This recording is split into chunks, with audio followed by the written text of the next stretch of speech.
So the origins of Afrikaans, a language spoken by more than half of South Africa's population, started much earlier than when the Dutch first arrived in the Cape of Good Hope on the southern tip of Africa. It started with sea exploration, and the reason behind it, trading in goods from India. You see, today we use the Suez Canal to sail to India. In the 1500s, this was impossible, and European explorers were commissioned by kings and queens to find alternative ways to find safer routes to India. The first country to achieve this was not, as some of you may think, the Dutch. No, it was the Portuguese. First, Bartholomew Dias, a Portuguese explorer, discovered the Cape of Good Hope in May 1488. After that, another Portuguese explorer, Vasco da Gama, also discovered the areas around the Cape. His voyage to India between 1497 and 1499 was the first link with Europe to Asia. It not only connected the Atlantic and Indian Oceans, but also connected the West with the Orient. Who would have thought that spices like pepper and cinnamon, those kinds of spices, would change the world? Unopposed access to the Indian spice routes boosted the economy of the Portuguese Empire, which was previously based along the northern and the coastal areas of West Africa. But unfortunately, these long voyages along the coast of Africa always left fatalities. Seamen were often at sea for long periods, and especially a disease called scurvy, caused by a lack of vitamin C, found in vegetables and fruit, haunted ships during the Age of Discovery. So enters the Dutch East Indian Company, also known as the VOC, a mega corporation which united several rival Dutch trading companies and a man named Jan van Riebeeck. In 1645, he stayed at the Cape of Good Hope for 18 days during his return voyage after being the head of a VOC trading post in Tonkin in Indochina.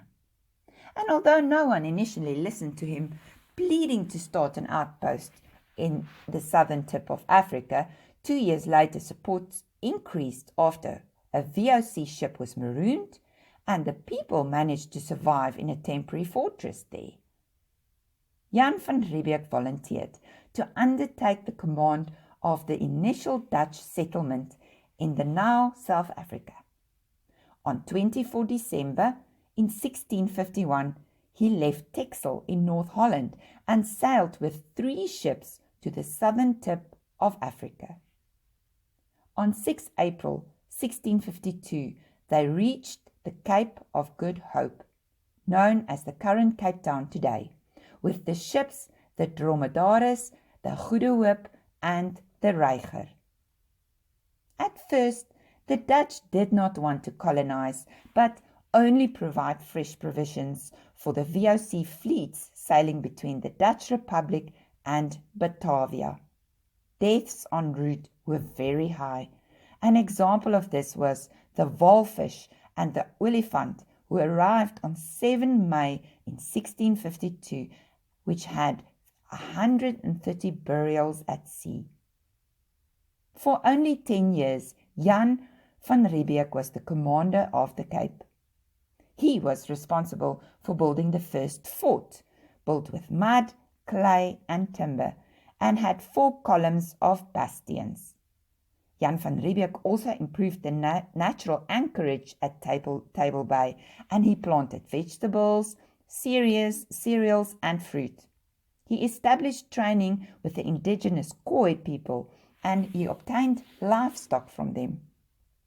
If you visit the Kirstenbosch Botanical Garden today, you can still find some wild almond trees that Jan van Riebeeck planted. The famous wines of the Cape, who still exist today, was maybe because of Jan, who established a vineyard to combat scurvy. some of the plants that he identified influenced the economies that are still present in the area today. These include grapes, cereals, ground nuts, potatoes, apples, and citrus. So what about Afrikaans? Let us fast forward to the 21st century. Today, most people often think that Afrikaans is only spoken by white people. Statistics show otherwise. Only 40% of Afrikaans speakers are white. The rest, colored, black, and Indian people, constitute more than 60% of the people who speak Afrikaans. How did this happen? Simple, really. The mixing of the local people, the Khoisan, the Khoi Bushmen, the Hottentot tribes, the slaves imported from Angola, Batavia, and the rest of the world, the Europeans, which were mostly Dutch, and all the people who visited the tip of South Africa, all led to the start of this new language called Afrikaans. The slave trade had a very important impact on it. Today it's easy to condemn slavery because we did not grow up with it. Slavery was always prevalent in history, and it dates back to more than 3,500 before Christ, when the first mentions of slavery and the remnants of Mesopotamia was discovered. The Dutch then also used slaves. The first slave shipment arrived in 1658 from Angola. Studying Van Riebeeck's diaries and entries, it was also often noted that the people who came to work in the Cape often brought their personal slaves with. Most of the slaves were women. During the first few years, the women outnumbered the men, and these slave women were allowed to marry the Dutch men working in the colony. Today, a lot of these stammoeders, or ancestral mothers of South Africans, can be traced back to these early years. As the ships which passed the Cape grew, a local Creole language started to emerge, and today we know it as Afrikaans. The main inflow of this Creole language was Dutch, but the seafarer variants of Malay, Portuguese, and Indonesian can also be found in Afrikaans. The indigenous Khoi and San languages also influenced Afrikaans. We can see this in the vocabulary. Here are interesting words like baie, which is the English word many. Baie was derived from the Malay word for banyak. Pisang, which is banana in English. Pisang was also from the Malayan people. Baadjie, which is a jacket in English, also comes from the Malayan people. Sambreel, which is umbrella in English, comes from the Portuguese. Millie, which is a mealie or maize as some people might call it, comes from the Portuguese. Gogga, which is a bug, comes from the Khoi. And the infamous word baie dankie, or many thanks, comes from the word Dutch hartlik dank and Malay banyak respectively. Both together then today is baie dankie. So this language developed in local colonial circumstances as a contact language. The Cape was during that time often seen as a melting pot of languages.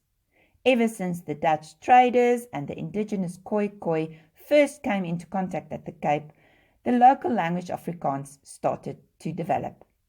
Historical researchers believe that the first book in Afrikaans was an Arabic Afrikaans Islamic instruction book written by Abu Bakr Effendi.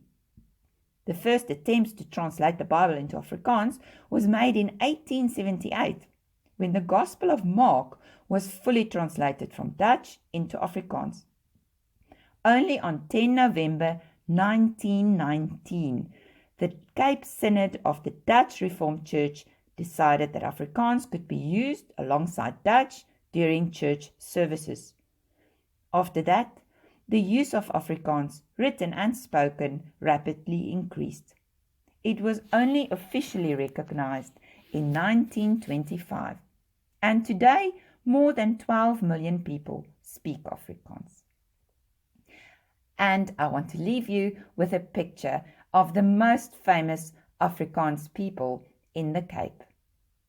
They love to have their New Year's, normally on the 1st, but nowadays on the 2nd.